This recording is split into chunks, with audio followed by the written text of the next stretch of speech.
Bismillahirrahmanirrahim. Assalamu alaikum dear students and all the viewers. Welcome to my YouTube channel. My name is Ahsan Amar. आज हम physics first year new syllabus unit number 4 का topic number 4.2 पढ़ेंगे, work done by variable force. इससे पहले हमने पढ़ा था work done by constant force. Constant force हमने देखा था वो क्या होती है, ऐसी फोर्स जिसकी मैग्नीट्यूड और डायरेक्शन जो है वो सेम रहे, चेंज ना हो, वो होती है constant force. A force which does not change its magnitude and direction is called constant force। और वेरिएबल फोर्स कौन सी है जो कि आज हमने पढ़नी है। वेरिएबल फोर्स ऐसी फोर्स होती है जिसकी या तो मैग्नीट्यूड चेंज हो जाए या डायरेक्शन, कुछ भी एक दोनों में से चेंज हो जाए, तो ऐसी फोर्स को हम कहते हैं variable force. A force which changes in its magnitude or in direction is called variable force, and a force which does not change its magnitude और direction is called constant force. तो ये constant और variable force का difference उम्मीद है आपको पता लग गया होगा। ये आप जो है अपने नोट्स में साइड पे लिख भी लें, कोई पॉइंट जहाँ पे आप कोई नोट वगैरह करते हैं लेक्चर, वहां भी लाजमी लिखें। उसके बाद आज हमने पढ़ना है work done by variable force. Last time हमने जो work done by constant force पढ़ा था ना, आपको याद होगा उसमें हमने एक फार्मूला निकाला था, W is equal to F D cos theta, work का एक फार्मूला निकाला था। तो हमने फार्मूला लास्ट टाइम निकाला था W is equal to F D cos theta. याद रहे ये जो फार्मूला था ना, ये सिर्फ उस वक्त एप्लीकेबल होता है जब हमारी जो फोर्स है वो कांस्टेंट हो, ठीक है। लेकिन बहुत से केसेस ऐसे हम डेली लाइफ में देखते हैं जिसमें फोर्स जो है वो कांस्टेंट नहीं होती, बल्कि फोर्स तो वेरी कर रही होती है, मतलब फोर्स चेंज हो रही होती है।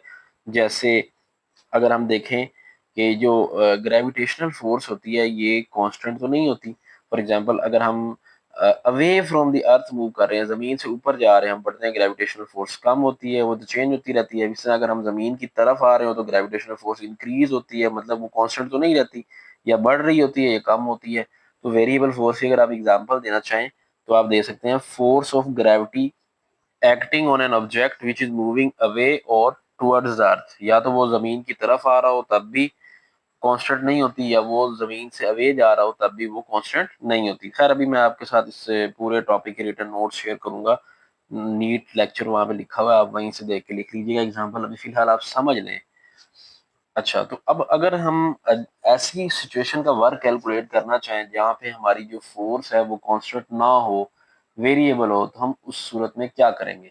अगर हम वही एग्जांपल कंसीडर कर लें कि अगर कोई ऑब्जेक्ट है वो कि जमीन से दूर अवे मूव कर रहा है, ऊपर जा रहा है, हाइट पे जा रहा है, उसकी फोर्स कांस्टेंट नहीं है, तो उसकी फोर्स वेरिएबल है, तो उसका वर्क कैसे कैलकुलेट करेंगे। उसका तरीकाकार ये होगा कि फिर हम उसकी जो वेरिएबल फोर्स है उसको कांस्टेंट बनाएंगे। अब वो कांस्टेंट कैसे बनाएंगे, हम उसको कांस्टेंट यूं बना सकते हैं कि हम उसका जो पाथ है उसके पाथ को हम छोटे छोटे इंटरवल्स में डिवाइड करवा लेंगे ताकि फोर्स जो है वो ऑलमोस्ट कांस्टेंट हो जाए। अब हमारी बुक में जो एग्जांपल ली गई है, लेट ये मेरे पास कोई एक पॉइंट है ए, यहाँ ए से लेके हमने बी तक जो है जाना है। अगर आप देखेंगे जो पाथ है इस पे हमारी जो फोर्स है वो बिल्कुल भी कांस्टेंट नहीं होगी, ठीक है, क्योंकि ये पाथ जो है वो बिल्कुल भी स्ट्रेट पाथ नहीं है, ये कर्व पाथ है। यहाँ पे फोर्स जो है वो वेरिएबल होगी। तो अब अगर हम इस पाथ पे वर्क कैलकुलेट करना चाहते हैं तो हमारा ये जो फार्मूला ना W equal to F D वाला, ये नॉट एप्लीकेबल है। तो अब इसका हल क्या है, जब भी ऐसी सिचुएशन हमारे पास आएगी तो हम क्या करेंगे, हम अपने जो फोर्स होगी, फोर्स को हम कांस्टेंट करेंगे। वो कैसे करते हैं, छोटे छोटे इंटरवल बना लेते हैं। इतने छोटे छोटे इंटरवल बनाने हैं कि हमारी एक इंटरवल में जो फोर्स है वो ऑलमोस्ट कांस्टेंट हो जाए, फिर जब हम दूसरे इंटरवल में जाएं तो फोर्स की वैल्यू चेंज हो जाए, फिर वहां पे उसके हिसाब से कांस्टेंट रहे, ठीक है। फॉर एग्जांपल अगर हम इसके इंटरवल बनाएं, छोटे छोटे इंटरवल बना लेते हैं, एक ये इंटरवल है, एक ये इंटरवल, एक ये इंटरवल, इस तरह इसके हम n नंबर ऑफ इंटरवल्स बना लेंगे, ठीक है। अब हर इंटरवल के अंदर फोर्स जो है ना वो क्या है, कांस्टेंट है। फिर हम अलग अलग इंटरवल का वर्क कैलकुलेट करेंगे, एंड पे प्लस कर लेंगे तो पूरे पाथ का वर्क आ जाएगा। तो ये तरीकाकार होता है अगर फिजिक्स में वर्क कैलकुलेट करना हो ऐसे जिगजैग पाथ का जहाँ पे फोर्स वेरिएबल है और कांस्टेंट नहीं रह रही, तो फिर हम खुद उसको कांस्टेंट छोटे छोटे इंटरवल बना के कर लेंगे। तो अब जो पहला इंटरवल है इसकी जो फोर्स होगी वो कितनी होगी, वो होगी F1, और यहाँ पे जो डिस्प्लेसमेंट होगा वो होगा डेल्टा D1, ठीक है। अब छोटे छोटे इंटरवल बना लेंगे, इसलिए हम डेल्टा लिखेंगे। ठीक है, छोटे छोटे इंटरवल, डेल्टा स्मॉल को शो करता है। अब यहाँ पे कोई एंगल होगा वो θ1, इसी तरह यहाँ फोर्स F2 हो जाएगी, यहाँ डिस्प्लेसमेंट del2 हो जाएगा। ठीक है, और यहाँ एंगल हमारे पास θ2 हो जाएगा। इसी तरह चलते जाएंगे, F3 del D3 θ3 up to so on. या हमारे पास जो आखिरी वाला इंटरवल होगा वो हो जाएगा Fn del Dn cos θn। तो ये वाला जो हमारा लास्ट वाला हो जाएगा, इसका जो डिस्प्लेसमेंट है वो del Dn हो जाएगा। ठीक है, तो अब हम इन तमाम इंटरवल्स का इंडिविजुअल वर्क कैलकुलेट करेंगे और एंड पे उनको प्लस कर लेंगे। तो work done for first interval आप हेडिंग दे लेंगे। वो कैसे हम कैलकुलेट करेंगे, del W1, one mean first interval है यहाँ पे, वो इक्वल हो जाएगा, फार्मूला क्या है, F1 डॉट del D1। ठीक है, तो मैग्नीट्यूड फॉर्म में लिखेंगे तो साथ cos थीटा लगा देंगे।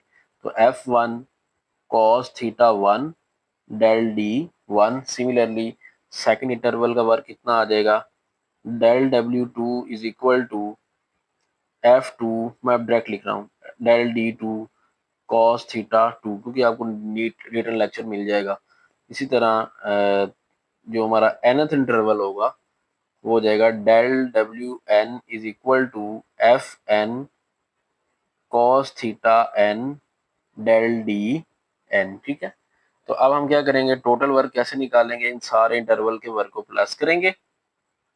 W total is equal to del W1 plus del W2 up to so on del WN। अब आप यहाँ पे ये सोच रहे हो शायद कि मैंने यहाँ पे फोर्स के साथ डेल्टा क्यों नहीं लगाया, इनके साथ डेल्टा मैंने लगाया है डिस्प्लेसमेंट के साथ।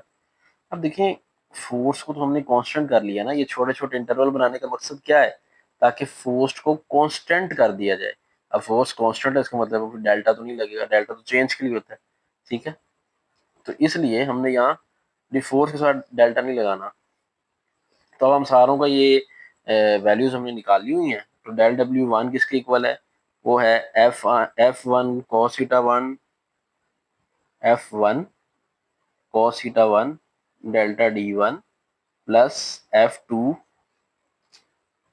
cos θ2 del D2।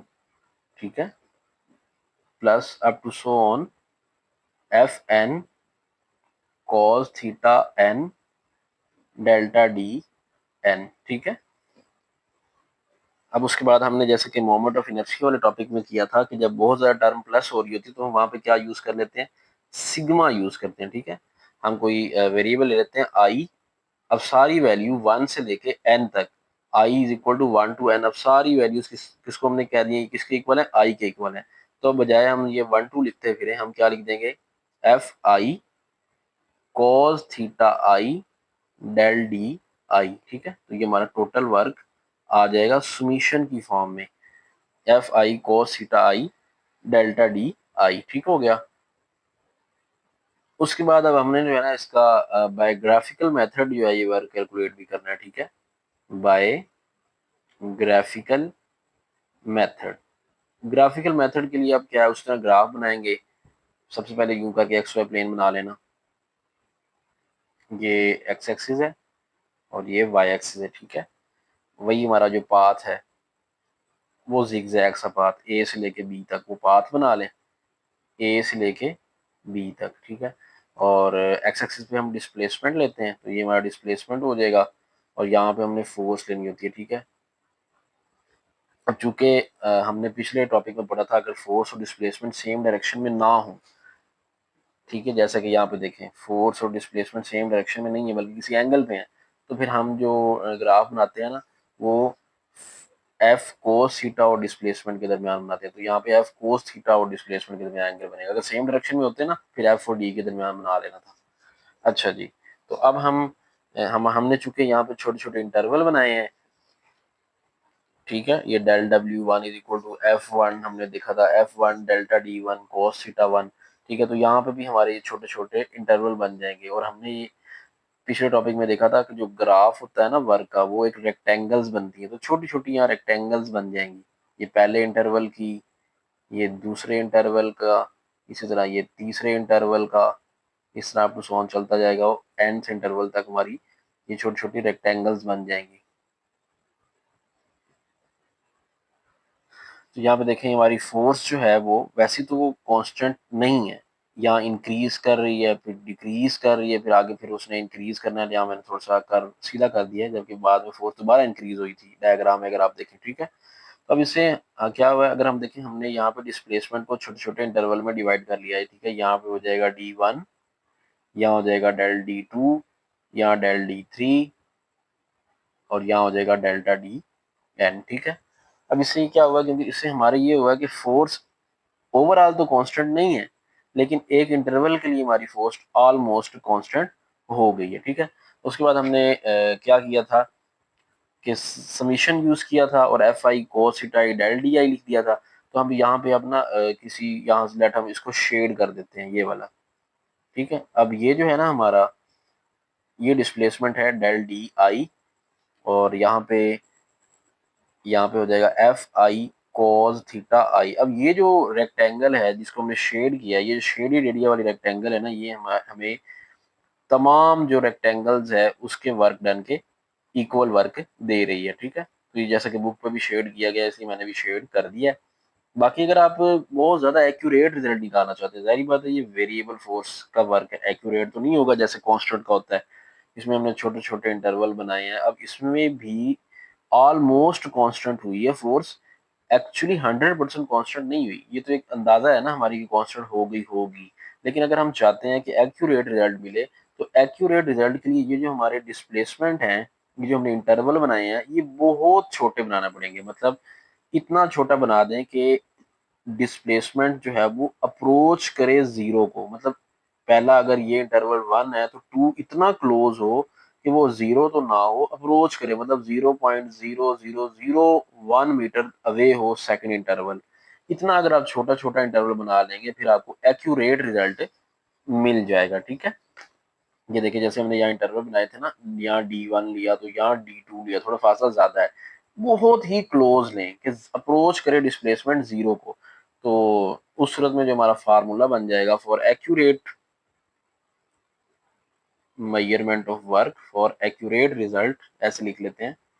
For accurate result हमारा क्या फार्मूला बन जाएगा, W इज इक्वल टू, फिर हम वहाँ लिमिट लगा देंगे डिस्प्लेसमेंट पे, मतलब डिस्प्लेसमेंट इतना छोटा होना चाहिए कि जो डेल डी है ना वो अप्रोच करे जीरो।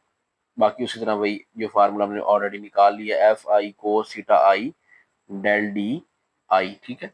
तो ये हमारा वो फार्मूला हो जाएगा। अगर आप एक्यूरेट रिजल्ट निकालना चाहते हैं, हमें डिस्प्लेसमेंट जो है वो बहुत स्मॉल इंटरवल करना पड़ेगा डिस्प्लेसमेंट का, ठीक है। तो अब आपने इस टॉपिक को लिखना किस तरह है, सबसे पहले आप डिफाइन लिखेंगे, a force which changes its magnitude और direction is called variable force. ऐसी फोर्स जो मैग्नीट्यूड या डायरेक्शन को चेंज करे वो वेरिएबल फोर्स होती है। उसके बाद आप उसकी एग्जांपल्स दे दें, force of gravity acting on rocket moving away from the earth. अगर कोई रॉकेट है away from the earth move कर रहा है, उस पर जो फोर्स ऑफ ग्रेविटी है वो कांस्टेंट बिल्कुल भी नहीं होगी, बल्कि वो जैसे जैसे ऊपर जाएगा उतनी उतनी कम होती जाएगी, ठीक है, कांस्टेंट नहीं होगी। वैसे बुक पे ना दो एग्जांपल दी गई हैं, आप दूसरी भी दे दें। दूसरी ये दी गई है, force exerted by spring increases the amount of stretch. हम जब हम किसी स्प्रिंग पे फोर्स लगाते हैं, तो जैसे जैसे हमने स्प्रिंग पे फोर्स लगानी है ना, तो उसकी लंबाई में इजाफा होता जाना है। तो ये जो लंबाई में इजाफा अगर आपने करना है, तो फिर आपको कांस्टेंट फोर्स नहीं लगाना पड़ेगी, वेरिएबल फोर्स लगाना पड़ेगी। फॉर एग्जांपल आपने स्प्रिंग को 2 न्यूटन फोर्स लगाई, वो 2 मीटर स्ट्रेच हुआ है, तो अगर आप उसको ज्यादा स्ट्रेच करेंगे ना, तो फिर आपको फोर्स क्या करना पड़ेगी, बढ़ाना पड़ेगी। तो फिर कांस्टेंट तो नहीं रहेगी, फिर तो वेरिएबल हो जाएगी। तो ये दूसरी एग्जांपल आप ये भी दे सकते हैं, force exerted by spring increases with amount of stretch. तो ये दूसरी एग्जांपल भी आप दे सकते हैं, पहली तो वो दे लेंगे ना जो रॉकेट वाली है। उसके बाद सिंपली एक्सप्लेनेशन की हेडिंग दें और ये थ्योरी लिखें, कोई पार्टिकल है ए से बी मूव कर रहा है, पाथ उसका कांस्टेंट, उसका पाथ ऐसा है कि फोर्स कांस्टेंट नहीं रहेगी। कांस्टेंट बनाने के लिए हम छोटे छोटे इंटरवल बना लेंगे। तो ये थ्योरी सारी मैंने अपनी वर्डिंग में लिखी हुई है इजी करके, आप यहीं से देख के लिख लें, डायग्राम बना लें, बुक से देख के बना लें, यहाँ समझ नहीं आ रही क्लियर तो बुक से डायग्राम बना लिया करें, वो ज़्यादा बेहतर होता है। तो ये थ्योरी बहरहाल यहीं से लिख लें। उसके बाद बारी बारी जो है ये फर्स्ट इंटरवल का वर्क कैलकुलेट किया, फिर इस तरह सेकंड का कैलकुलेट करेंगे, फिर इस तरह थर्ड का nth इंटरवल का कैलकुलेट कर लेंगे और एंड पे सबको प्लस करा देंगे। ठीक है, ये देखिए सबको प्लस करा दिया एंड पे। फिर उसको समीशन की फॉर्म में लिख लिया, फिर ग्राफिकल रिप्रेजेंटेशन ग्राफ बना के उसको रिप्रेजेंट किया।